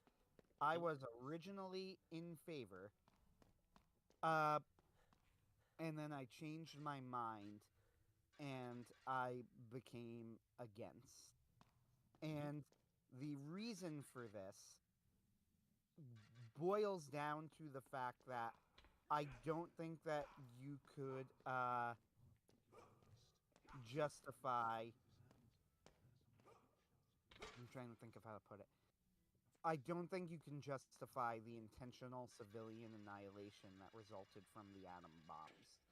So, with that said, part of the reason this discussion gets so muddied is that I think because they knew it was an atom bomb, so it was different than the other weapons, they genuinely did take more care in this discussion than with pretty much any other like any of the other weapons that they did, because then it always gets to things like, are you against the firebombing of Tokyo? And then they go like, Yes. never. Right, like people go to me, so what? You didn't bring up the firebombing of Tokyo. I noticed nobody talks about that. And Right. I go like, well, just bring it up. I'd be happy to talk about it. I think that it was a war crime. Yeah, like, I think uh, the idea that we had that we would directly target the civilian population of the belligerents in World War II was intrinsically unethical. We should not have done that from the start. This is even before we had the bomb. Um, yes, it's true, everyone was doing it. Hitler was doing his damnedest to blow London off the map. He just didn't have the air power to do it.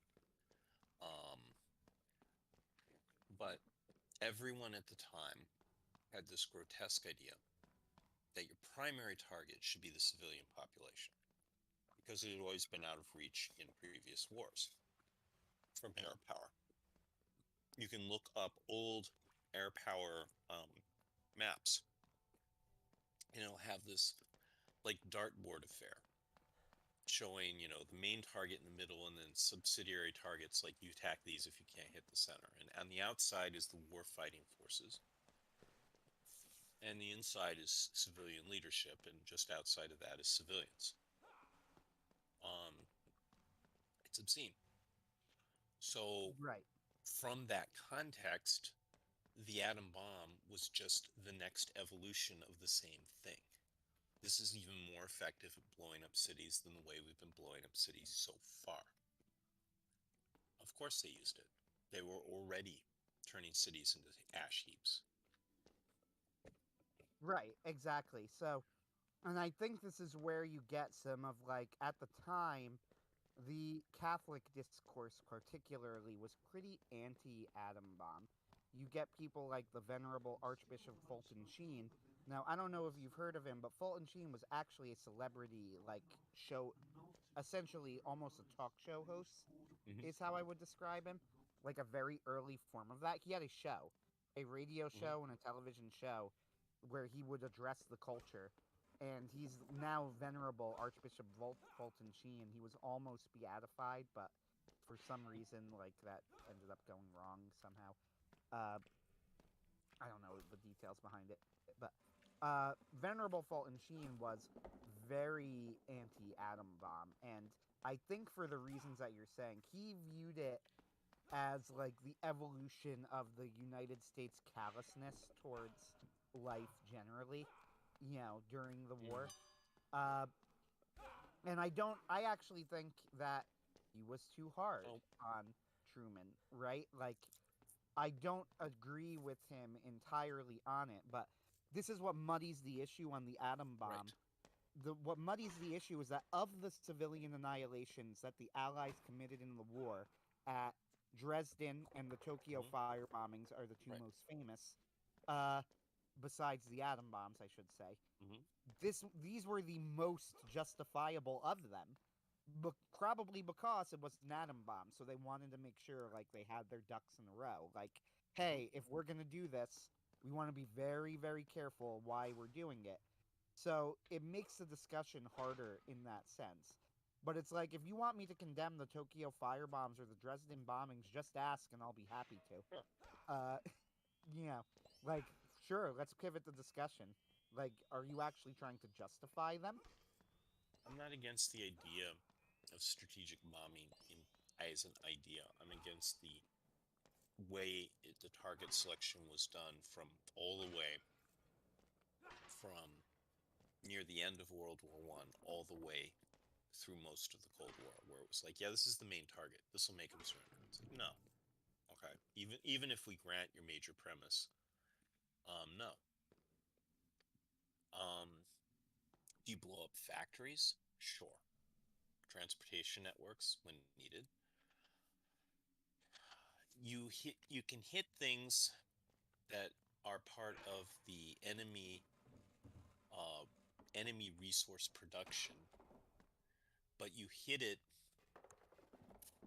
specifically when you're in a long grinding war. If you're in a maneuver based conflict, or you're in a local battle over a territory or something like this, and negotiations have broken down and people decide to resolve it with force, hitting even those is unconscionable because it's the sort of fight that should be over in a few months anyway. If you're in an existential battle for survival like World War II, yeah, you got to hit resource production areas, or you're basically betraying your own side on the matter. But people aren't resource production areas. Even if people become conscripts and they become factory workers and they become people that level airfields, I don't care. Like, that's there's going to be incidental casualties, but you don't get to make that your primary target, right?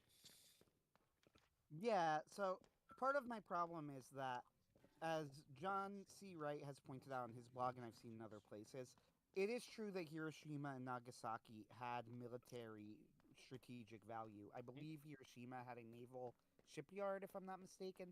Uh, They were very significant yeah, strategic. something. Yeah. Nagasaki had something else, and the United States did cite that. The problem is, I see a sleight of hand going on because Hmm. the USA was not dropping the bomb in order to say, now that those military targets are destroyed, will you surrender? They are Hmm. dropping the bomb, and then they are saying, now that you have seen the bomb, will you surrender? Right? So the sure, they might have justified it by saying, well, there are military targets here. Right. It wasn't a matter of now that we've destroyed these military, these military industrial zones, Japan's surrender is imminent. It was a matter of Right. now that you've seen the destructive power of the bomb, do you still want to keep fighting? And I think that is where my issue lies primarily. Well, There's also a there was there's sleight of also the hand, problem but here. not What perhaps was the that? same. There was sleight of hand, but not perhaps that. The sleight of hand was they blew up the first bomb to show they had the bomb. They blew up the second bomb to show they had more than one. And Mhm. their communication to Japan was, we can keep doing this all day long, basically. We can just keep blowing up your cities, and there's no honor, there's no glory, there's no heroic last stand. You just won't be there anymore. That was the threat. Right, but that's a different yeah, and that's a different thing than saying, well, we were trying to destroy these strategic military targets. There's also a point too where you need to ask the question of, and again, like I am sympathetic to Truman here. I'm not judging the people who are involved in making the decision partially. I just think it's important that just because a decision was difficult does not mean that we don't have the ability to try and judge whether or not it was the right decision. I see this all the time with sympathetic figures. I see Yeah, it you with can judge. Trump after COVID, actually. This happens all the time. Any criticism of Trump, and you Right. are attacked. because, like, what you would have done differently. You would have, like, well, slow down. Like, I'm not blaming Trump. I'm saying that mistakes were made. Mhm. We still need to, right, like, It's also soberly, rationally decide what to do. And it's the same here. So I in am, addition to judging yeah, by go what ahead. they knew, it's also, I think, useful to make a difference between an error of knowledge, basically foolishness, and an error of morality, basically evil. Um, so you can have things that hurt a whole lot of people that are just dumb without malice, as an example. Or the other way, something that appears to be dumb but was actually malicious. So, Right. we So only have one word for wrong, unfortunately.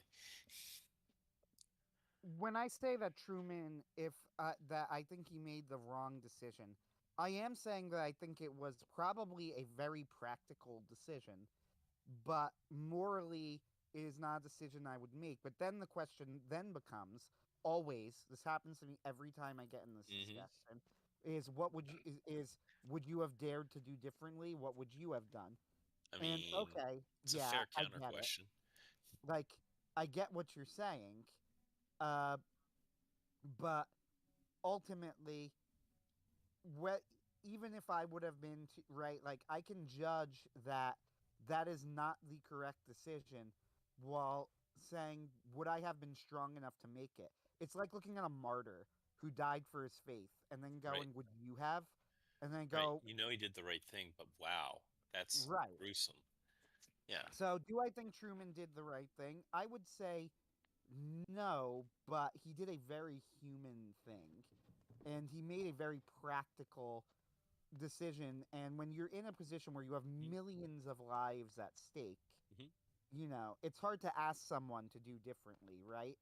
I got you. But ultimately, we got to make that judgment. We have to go. And yet, Yeah. I don't think that that's what should have been done. And that's Going ultimately forward, my maybe position not on the do that again. Right. right. And that's ultimately my position on the bomb. So the question then becomes, well, what do you do?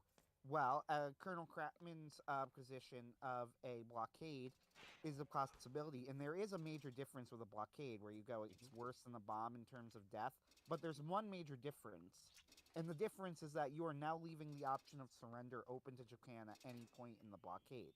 Hmm. Uh, you've moved the moral right, Hmm. you've given the ball to Japan essentially. Right. So that's a major difference.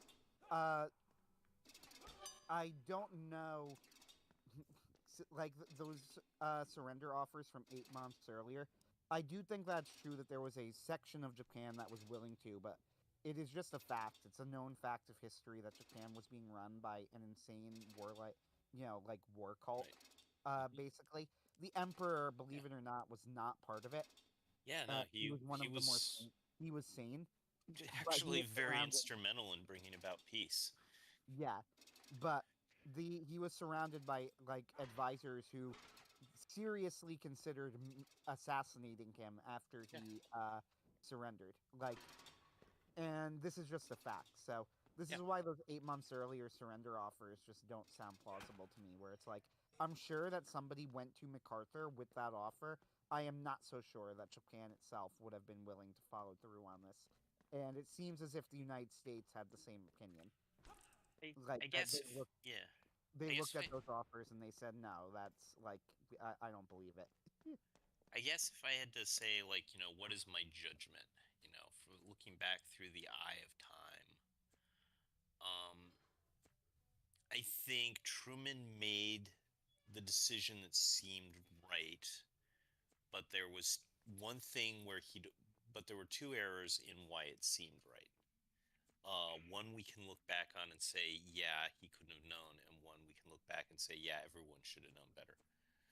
The one he couldn't have known is I'm absolutely sure he was told about radiation and fallout. Like, I'm not saying, nobody told him it was a big secret. I just, if you don't understand it, you don't understand it. It's not simple.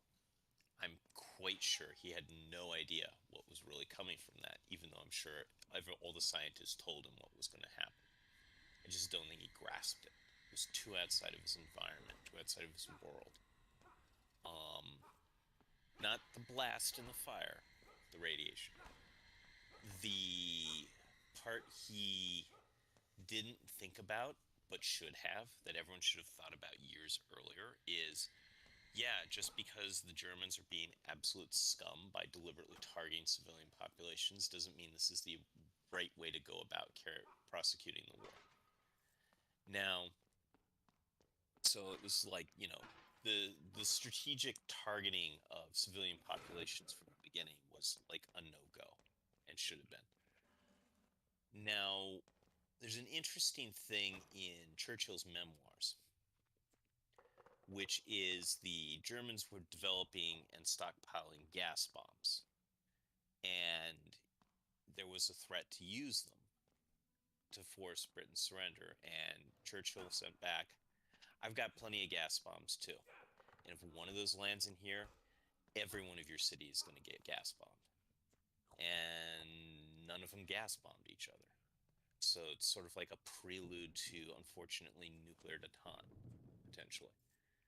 They both knew what these things would do, though. This wasn't hypothetical. There was gas used in World War One.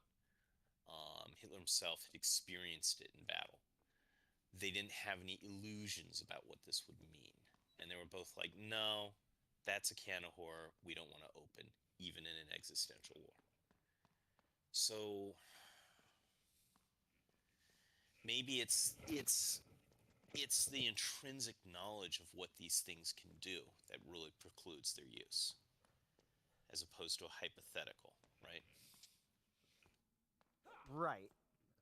So that seems to have been in the movie, at least.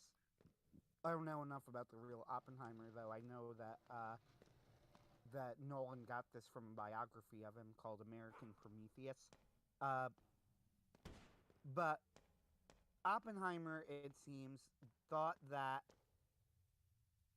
the dropping of the bomb would mean that nobody would ever want to do anything like that again. And um, the weird thing here's the weird thing Was it about this. Everybody's completely? like, well, I guess he was proven wrong, but so far he hasn't been Yeah, proven no one's wrong. used a nuke in anger Like since World War II.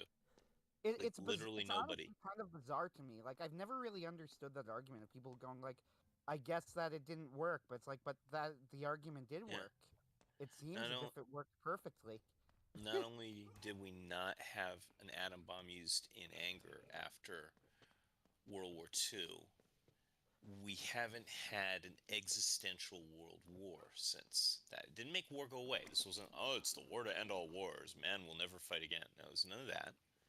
We're still vicious. We're still fallen. We're still wicked.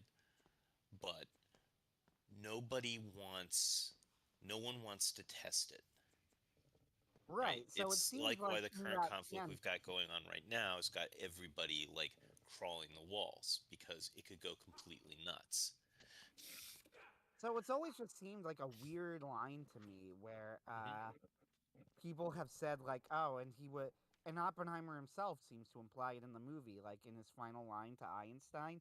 Hmm. He's when so in the movie there is a Hmm. thread that carries throughout the film where Hmm. he says something to Einstein when Louis Strauss, who's like a politician and the head, I think, of Princeton's Department of Science or something. I don't know all of the details Yeah, of and he it, but wants a cabinet position later right. of some kind. Yeah. Uh-huh. So anyway, he wanted to hire Oppenheimer at one point, and Einstein famously worked at Princeton for years. Uh, so when Oppenheimer is invited to speak with Strauss to run the department, he runs into Einstein, and he says something to him, and Einstein walks away looking like he's in a bad mood, basically, and he ignores Strauss. And when Strauss asks Oppenheimer what he said, Oppenheimer says, "Oh, don't worry about him; he'll be fine," and brushes it away. Well, years later, uh, Strauss goes out of his way to try and destroy Oppenheimer. By the way, I mentioned this to Ben earlier, but briefly, one of my problems with the movie was actually the portrayal of Strauss because Hmm. it was my big issue was that for such a complicated and nuanced portrayal of Oppenheimer, and this is Mhm. a compliment to the movie's credit, Mhm. Strauss was portrayed like a cartoon villain, which was kind of weird to me. like, like he was portrayed as being like cartoonishly obsessed with revenge and uh, Yeah. but whatever. Uh, anyway, so as for Strauss though, he believes that Oppenheimer said something to Einstein to poison Einstein against him for some reason. I don't know And it why just Strauss would. didn't make any Yeah, sense. which by the way, I They don't know needed why Strauss courtroom would think. drama. Yeah, I don't know why Strauss would think this because Einstein didn't want to talk to him in that one moment. Did he not notice that Einstein did talk to him later? Mhm. Like that's just a It weird. it It was a it weird moment. literally that entire final Senate confirmation stuff made no sense. I don't it Well, wasn't it happened. Like Yeah, it in just was so peripheral to Oppenheimer. It was kind of ridiculous. I don't know. Um, So I'll defend the movie on these grounds. This was mhm, an extremely important part of Oppenheimer's legacy, the stripping of the security clearance, mhm, to the point where like it disgraced Oppenheimer for a while. Then at the end of his life, which they show in the movie, he was mhm, given the Presidential Medal of Freedom, mhm. which was supposed to be like a sign that he was forgiven. You know, Right. uh, a symbolic sign he was forgiven, and in a admittedly satisfying moment of the movie, Strauss is does not get his cabinet position. Mhm. So, which was, I will say, a very satisfying uh, moment. I thought, but anyway, so I do think it was important to include. Okay. You could debate if it needed that long, but yeah, whatever. That's It's not not my core point. to the movie, My but point yeah. is Mhm, they go back to the conversation with Einstein and Oppenheimer, and they show the conversation, and this is the final line of the movie. And he says, "Remember when I brought those calculations to you about whether or not the bomb would ignite the atmosphere and destroy the world, because that was a thread in the movie Right. that we thought there was a possibility, though very remote, Mhm. that the bombs would light up the atmosphere and destroy the world." And Einstein says, "Yes, I remember." And he goes, "I believe we did." And that's what makes Einstein depressed. Right. And like it's just a weird comment to me because factually speaking, they did not. Like I don't really know what he's talking about. No other bombs so far to this point have been used on human beings. It's true that there was a nuclear buildup and an arms Oh race yes. between, and it is true Mhm. that it becomes a big deal whenever a country gets, becomes nuclear capable. Right. But it is simply a fact that it has not been used. So I don't really know what Oppenheimer is referring to.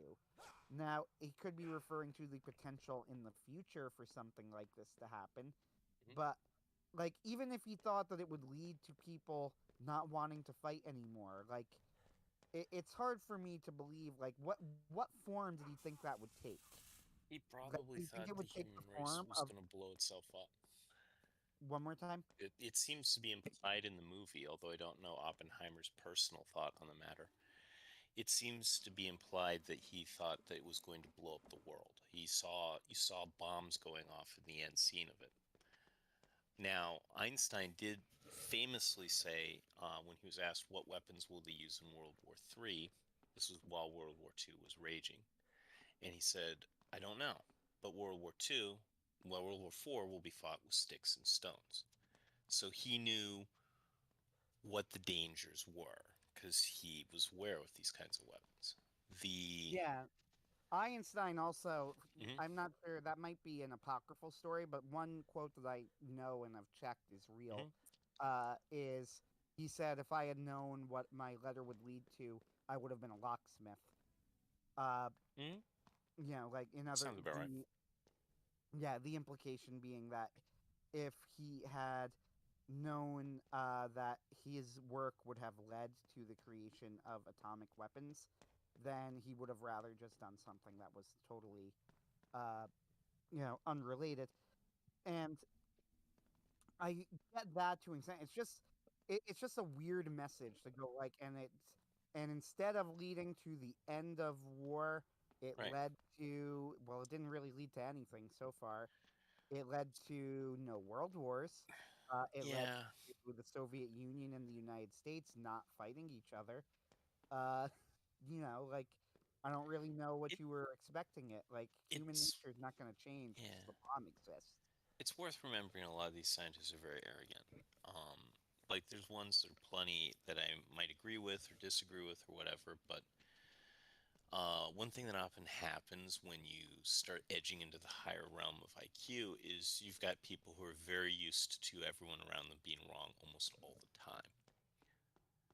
This can lead to a sort of pride where you're like, yeah, I can't be wrong, which is not logically follow from that, but I've seen it plenty of times. And if brilliance alone would be a defense against pride, you wouldn't even have the devil, right? So that's a danger of it.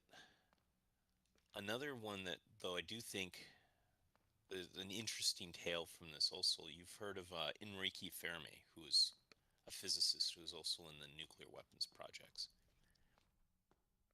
They were reading about supposed flying saucer crashes, and they weren't believing it, but they were just sitting out talking one night. And Fermi says, "Where are they?" This is known as Fermi's paradox. People treat this like it's a real question. Like Enrico Fermi supposes they're out there and they'll come one day, and why haven't they come?